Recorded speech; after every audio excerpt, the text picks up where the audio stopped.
ان قربانی کے دنوں میں صرف قربانی کے جانور کو یاد کرنا، قربانی کا جانور خریدا کتنے کا، اتنے کا، کتنے حصے، اتنے حصے، آپ کتنے کا لے کر آئے اور کون کتنے کا لے کر آیا، اس کے علاوہ کوئی چرچا نہیں۔ میں ببانگے دوہل کھل کر کہتا ہوں، اللہ کے اس گھر میں رب کعبہ کی قسم اسے ابراہیمی اداؤں کی ہوا نہ لگی، وہ نہیں جانتا کہ ابراہیمی ادائیں کہتے کس کو ہیں۔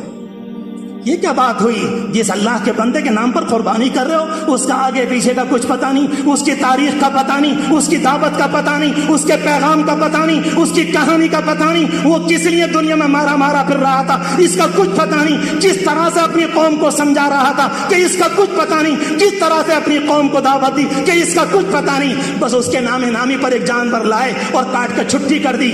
یہ کون سی ابراہیمی ادا ہوئی؟ میں نہیں کہتا کہ قربانی نہ ہوئی، مگر یہ کہنا چاہتا ہوں کہ قربانی کے نتیجے میں جو ہونا چاہیے تھا یہ وہ نہ ہوا۔ اور بات جب زبان پر آ گئی تو کہہ دوں، برا نہ لگے، میں آپ کا اپنا ہوں، آپ میرے ہیں، اس لیے کھل کر کہتا ہوں۔ آج سے 5-6 سال پرانی بات ہے، ایک صاحب دن میں 9-10 بجے مجھے گھر سے بلانے آئے اور آ کر یہ کہنے لگے، مولوی صاحب ذرا جانور بندھا ہوا ہے، آ کر ذرا ذبح کر دیجئے۔ بہت دن سے میں نے یہ معمول بنایا، میں نے کہا میں پڑھتا ہوں دعا، تم ذبح کرو، میں پڑھتا ہوں دعا، کہتے ہیں دعا یاد نہیں، میں کہتا ہوں کہ میں پڑھتا ہوں تم کرو۔ جب میں نے بار بار کہا، اچھے خاصے سمجھدار ڈگریوں کے مالک کہتے ہوئے بھی شرم نہ آئی، میں کسی کا نام نہیں لیتا، مجھ سے کہتے ہیں میں نہایا ہوا نہیں ہوں۔ انا للہ و انا الیہ راجعون۔ بے غیرت کہیں کہ دیوس، اسلام کے نام پر کلم کا ٹیکا، تم آئے ہو ابراہیم کے قربانی کو بدنام کرنے کے لیے اور رسوا کرنے کے لیے۔ جس نے قربانی والے دن فجر کی نماز نہ پڑھی وہ چلا ہے قربانی کرنے کے لیے، کہتے ہیں ہم قربانی کر رہے ہیں۔ وقت کا قاضی یہی کہے گا قربانی ہو گئی، وقت کا مفتی یہی کہے گا قربانی ہو گئی، مگر اسلام کی اگر زبان ہوتی وہ یہ کہتا، میرے عزیز وہ نہ ہوا جس کام کے لیے قربانی کرنے کو کہا گیا تھا، وہ نہ ہوا۔ قربانی اپنے پیچھے پیغام رکھتی، جو میں نے عرض کیا۔ بات چل رہی تھی ابراہیم علیہ السلام کے زمانے میں، جب یہ ساری بات ہوئی ایک وقت آیا ساری قوم نے بدلہ لینے کا ارادہ کیا، نہیں وہ ادا بتانا چاہتا ہوں ابراہیم علیہ السلام کی ادائیں۔ ساری قوم نے کہا ٹھیک ہے یہ نوجوان ہے، پوری بات ہو گئی، سب کچھ بات نکل کر آ گئی، انہوں نے کیا ہے، کہا کہ ٹھیک ہے ان کی چھٹی کر دی جائے۔ بعض مفسرین نے، قرآن مجید کی آیات کی تفسیر کرنے والوں نے لکھا ہے کہ ابراہیم علیہ السلام کو جلانے کے لیے تقریباً 1 مہینے تک آگ جلائی ہے، 1 مہینے تک۔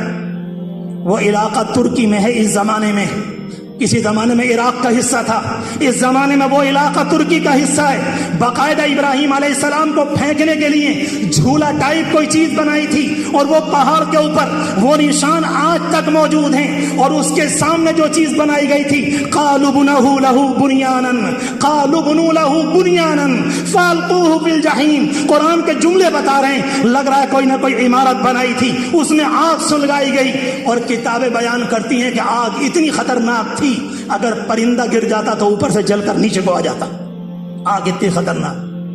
ابراہیم علیہ السلام پکڑے ہوئے ہیں، گرفتار ہیں، قوم نے پکڑ لیا، لے کر چلے گئے، اور جیسے لوگوں کو ڈالنے کا نمبر آیا، حدیث شریف میں آتا ہے ملائے اعلیٰ، اوپر کی فوج، اللہ کی فرشتوں کی فوج، ہلچل مچ گئی۔ اللہ یہ کیا ہو رہا ہے؟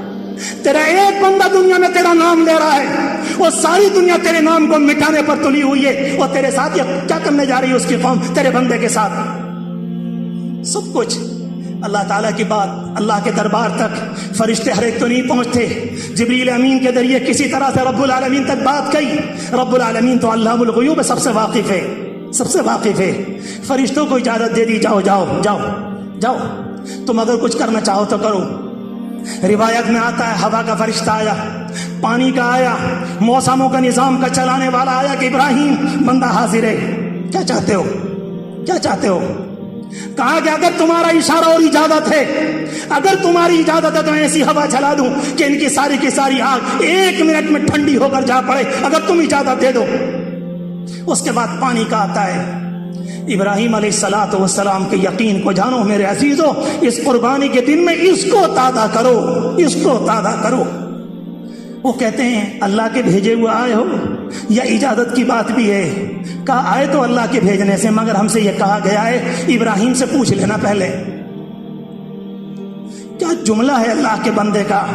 اس اللہ کے بندے نے اس موقع پر ایک فرشتہ، دوسرا، تیسرا، چوتھا، اور آخر میں جبریل امین آئے۔ رب العالمین کے علم میں سب کچھ ہے، ابراہیم حاضر ہوں، آپ کیا چاہتے ہیں؟ ابراہیم علیہ السلام نے فرمایا اما الیک فلا، اما الیک فلا، تم سے بات کروں، تم سے؟ سوال ہی پیدا نہیں ہوتا، سوال پیدا نہیں۔ آج وہ اللہ ابراہیم کا امتحان لے رہا ہے۔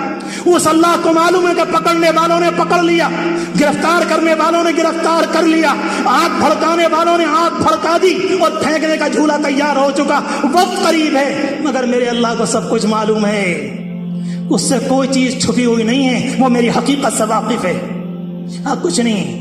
اس کے بعد جبریل امین سے کہتے ہیں اما انت فلا، جہاں تک تمہاری بات ہے کوئی بات نہیں، اما الی ربی فبلا، اور اگر اللہ کی بات پیش کرنے کی ہے تو میرا اللہ مجھ سے سب کچھ جانتا ہے، میرا اللہ جانتا ہے۔ نہیں نہیں، تمہیں نہیں، اس دنیا کے اندر رب العالمین کا نظام ہے۔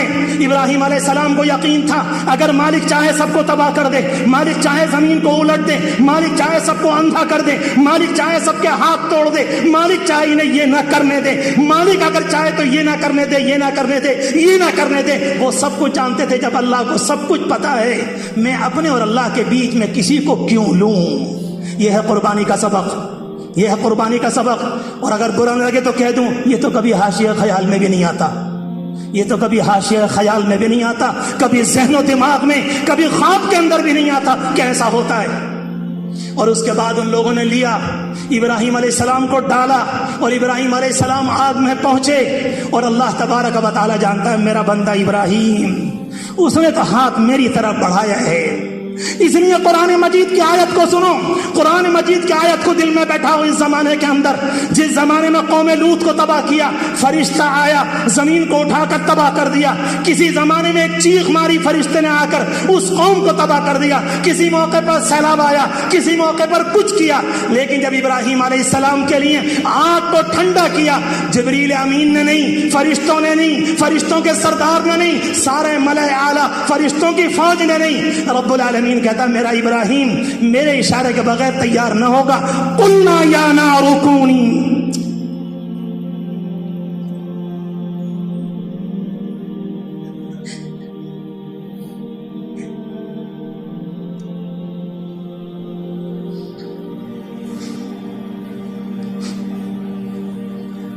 اللہ تعالیٰ فرماتا ہے ہم نے کہا، ہم نے کہا، ہم نے کہا، فرشتوں نے نہیں، یہ کام فرشتوں سے نہیں، ہم نے آگ سے کہا۔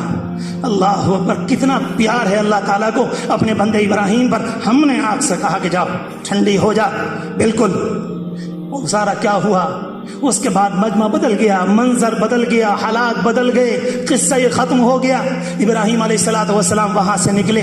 قرآن مجید زبردستی کی داستان کو بیان نہیں کرتا، اور اس کے بعد اپنے شہر کو چھوڑ دیا۔ وہ سمجھ گئے یہاں جونک لگنے والی نہیں ہے، یہاں آسانی سے عقل آنے والی نہیں، یا انسانوں کے شعور کے درمیان فاصلہ ہے۔ یہ ساری باتیں کرتے کرتے وہاں سے آپ ہٹے، اور جب اپنے شہر کو چھوڑ کر گئے، عجیب و غریب جملہ قرآن مجید کہتا ہے انی مہاجر الی ربی۔ اگر کوئی پوچھے ابراہیم کہاں چلے تو لوگ کہتے ہیں یہاں سے لے کر وہاں جا رہے ہیں، کوئی سنبل سے مراد آباد، کوئی سنبل سے دہلی، کوئی سنبل سے حج کرنے والے مکہ مکرمہ مدینہ منورہ، مگر ابراہیم علیہ السلام کہتے ہیں ہم جا رہے ہیں۔ سوال کرنے والا اگر سوال کرے کہاں ابراہیم کہاں چلے عراق کو چھوڑ کر، انی مہاجر الی ربی، میں تو اپنے رب کی طرف جا رہا ہوں۔ اللہ اکبر، وہاں رہوں گا جہاں ربوبیت ہوگی، وہاں رہوں گا جہاں رب کی مانی جائے گی، وہاں رہوں گا جہاں رب کی چلے گی، وہاں رہوں گا جہاں ربانی تہذیب ہوگی، وہاں رہوں گا، وہاں محنت کروں گا جہاں رب کے بول لوگ سنیں گے، اپنے دلوں میں جگہ دیں گے۔ اسی کو ہجرت کہا جاتا ہے، اسی کو ہجرت کہا جاتا ہے، گندی جگہ کو چھوڑ کر اللہ کی باتوں کی طرف، اللہ کے دھیان کی طرف، اللہ کے ذکر کی طرف، اللہ کے دین کی طرف، اللہ کے قرآن کی طرف، اللہ کی مسجدوں کی طرف اگر کوئی انسان آ جائے، اسی کو ہجرت کہا جاتا ہے۔ میرے عزیزوں، برا نہ لگے، ٹوٹے دل کے ساتھ کہہ رہا ہوں، ہم سے تو اس زمانے میں بھی یہ والی ہجرت نہیں ہوتی، اور فوراً لا کر سوال کھڑا کر دیتے ہیں اس زمانے میں ہجرت بڑا مشکل ہے، کون ہمیں جگہ دے گا، کون ہمیں ملک بسائے گا، کون ہم جہائیں گے، اور اس کے بعد موضوع کو ختم کر دیا گیا۔ نہیں، تم نے ہجرت کے مفہوم کو غلط سمجھا ہے، وہ بھی ایک حصہ ہے، مگر حقیقی ہجرت یہ ہے کہ گناہ سے ہٹ کر انسان نیکیوں میں آ جائے۔ ابراہیم علیہ السلام یہاں سے نکلے، وقت کافی ہو چکا، صرف اتنا عرض کر دوں، جب یہاں سے نکلے ہیں ایک امتحان اور اللہ کا بندہ پورے کے طور پر کامیاب ہے، کسی طرح کی کوئی بات نہیں۔ میں نے شروع میں عرض کیا تھا اذ جاء ربہ بقلب سلیم، اس وقت کو یاد کرو جب صاف ستھرا دل لے کر اپنے رب کے پاس آئے۔ ایک امتحان ہوا، عمر کافی ہو چکی تھی، کوئی اولاد نہیں تھی، وہ یہ بات سمجھ گئے تھے میرا مشن، یہ میرا کام، یہ میرا عمل، یہ میری دعوت، یہ میرا پیغام اکیلے چلنا، آگے چل کر بڑھاپے کی بوڑھی ہڈیوں کے ساتھ ہو سکتا ہے ذرا مشکل کام ہو۔ اس بنیاد پر اللہ سے بیٹا مانگا، ربی حبلی من الصالحین، اللہ ایک اولاد دے دیجئے، نیک اولاد دے دیجئے، نیک اولاد۔ ایک بے قراری، ایک بے چینی، ایسا لگ رہا طبیعت بھر کر آ گئی۔ عراق میں میں نے اکیلے دعوت دی، اللہ کوئی ایک تو ہو۔ رب العالمین نے بڑھاپے میں دعا قبول فرمائی، ایک نیک بچہ نصیب فرمایا۔ ابھی کچھ زمانہ ہوا تھا، بچہ کچھ بڑا ہوا، اللہ کی طرف سے بوڑھے کی آزمائش دوسری، اور رب العالمین فرماتا کہ ابراہیم اس کی ماں اور بچے کو لے کر جنگل میں چھوڑ کر۔ ہائے قربانی، کیا کہیں گے اللہ کے ہاں یہ جانور ہم سے، کیا کہیں گے؟ ہماری گردن کاٹنے کو تم نے ہماری ٹانگیں باندھ کر گردن توڑا دی، مگر تم بھی تو سوچو تمہیں انسانوں کے طریقے پر بھی چلنا آیا کہ نہ آیا؟ تم میں بھی کچھ انسانیت آئی کہ نہ آئی؟ ایک دن میں ہزاروں جانور، لاکھوں ایک نام پاک پر کاٹ دیے جاتے ہیں، ذبح کیے جاتے ہیں، قربان کیے جاتے ہیں، مگر اس سے پہلے کی کہانی ایسا لگتا ہے کہ پردوں میں چھپا کر رکھ دی کہ اس کا کچھ پتہ نہیں کہ یہ قربانی کی داستان کیا کہہ رہی۔ اکیلی ایک بات کا یاد رکھنا، یہ تو کوئی اچھی عقل مندی کی علامت نہیں۔ اس لیے میں نے عرض کیا تھا کہ اللہ تبارک و تعالی نے ابراہیم علیہ السلام کے پورے واقعے کو بیان کیا۔